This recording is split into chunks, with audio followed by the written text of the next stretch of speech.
मित्रों, लंबी अनवरत रात्रि के पश्चात का प्रभात कई दिन का होता है, परंतु उत्तरी ध्रुव पर स्थान की अक्षांश रेखा के अनुसार अनुपातिक रूप से छोटा होता है।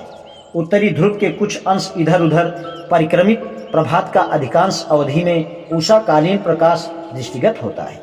सामान्य दिन और रात का प्रभात काल शीतोष्ण कटिबंध की तरह होता है, जो केवल कुछ ही घंटों का होता है। अनवरत द्योष में सूर्य अंतरिक्ष के ऊपर होता है, वह परिक्रमा करता हुआ दिखाई देता है, जिसका अवसान नहीं होता।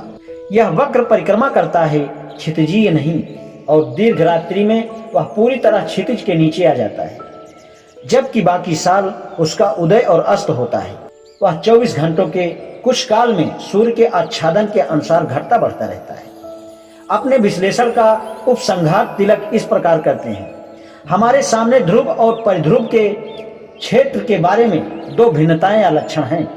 ये अवस्थाएं विश्व के अन्य क्षेत्रों में नहीं पाई जाती। धरती के ध्रुव की आज भी वह स्थिति है जो करोड़ों वर्ष पहले थी, इसलिए उपरोक्त खगोलीय अवस्थाएं सदा समान रहती हैं और इससे आदि सृष्टि काल में तीव्र परिवर्तन हुए हैं। तिलक ने आर्कटिक क्षेत्र की दशाओं के संदर्भ में बताया है और यह तर्क दिया है। वैदिक व्याख्याओं या परंपराओं से पता चलता है कि उपरोक्त प्रवृत्तियों से यह अनुमान होते हैं कि ध्रुव और परिध्रुवीय परंपराओं से वे ऋषि अवगत थे, जो उन्हें वंशानुगत मिली थी। संयोग से वैदिक साहित्य में ऐसे अनेक प्रसंग हैं जिनके दीर्घ रातों और दीर्घ दिवसों का प्रत्यक्ष संबंध मिलता है।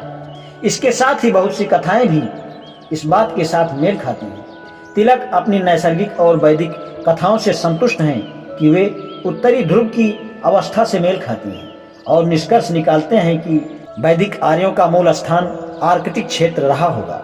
दरअसल यह एक मौलिक सिद्धांत है।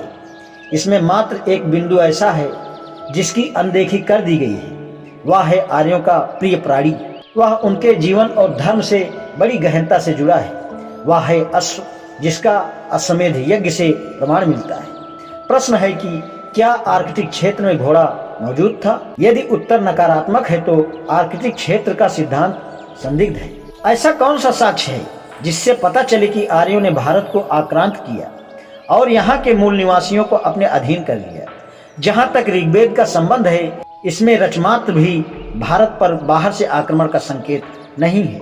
श्री पीटी श्रीनिवास आयंगर कहते हैं, मंत्रों की सावधानी पूर्वक की गई मीमांसा से जहाँ जहाँ आर्य दास और दस्युओं का संदर्भ मिलता है, पता चलता है कि वह पूजा पद्धति का संघर्ष है, प्रजाति का नहीं। ये शब्द अधिकांशतः ऋग्वेद संहिता में आते हैं। 1,53,972 शब्दों में इनकी आवृत्ति 33 बार हुई है।